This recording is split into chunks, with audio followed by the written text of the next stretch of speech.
Derbyshire top four set the tone as home side dominate Middlesex.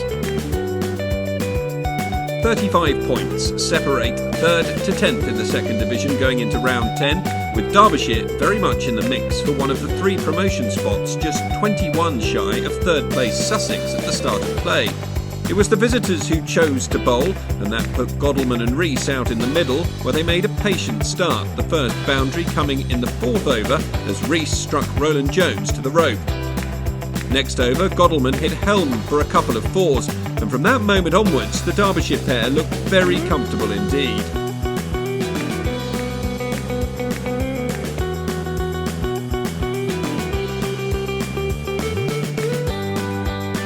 Godalming was in a real hurry, striking Roland Jones for 10 in the 10th over, including a 6. They coasted past 50.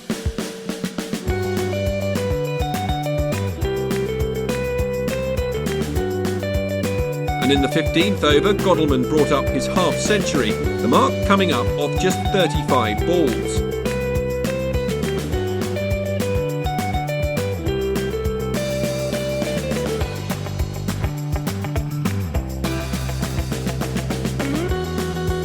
Just past the 20 over mark, Derbyshire moved to 100, and moments later, Rees moved to his 50.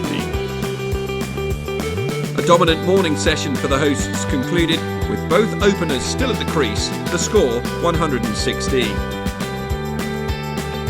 Play resumed after lunch with both openers well set and no sign of a breakthrough.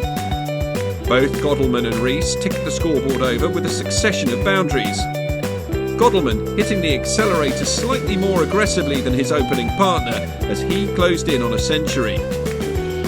They moved to 150 without loss, and then a 4 off Roland Jones, followed by one off Sota in the following over, allowed Godalming to move to 3 figures for the second time this season.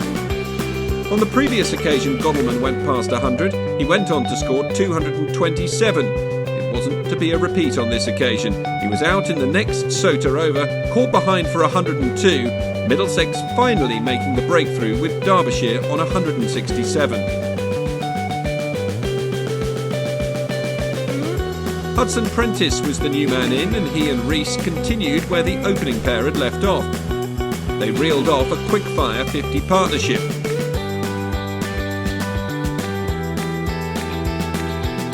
But with Rees closing in on a century of his own, he was caught by Roland Jones off Scott for 96. Hudson Prentice took on the responsibility of being the established batsman, and he moved to his 50 off 64 balls. The score at tea, Derbyshire 259 for 2. It would be a partnership that would take Derbyshire past 300, Hudson Prentice moving into the 70s. There would be no 100 for the number 3 though, an excellent innings ended by Helm out for 99, caught at mid-wicket by Steve Finn. He'd have 2 in an over, Hughes caught behind for a duck as Middlesex staged a mini fight back.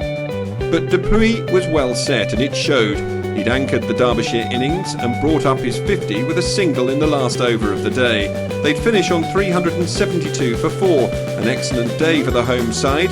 Hudson Prentice and Godalming guiding the side to a position of control, all of the top order firing to help set the tone.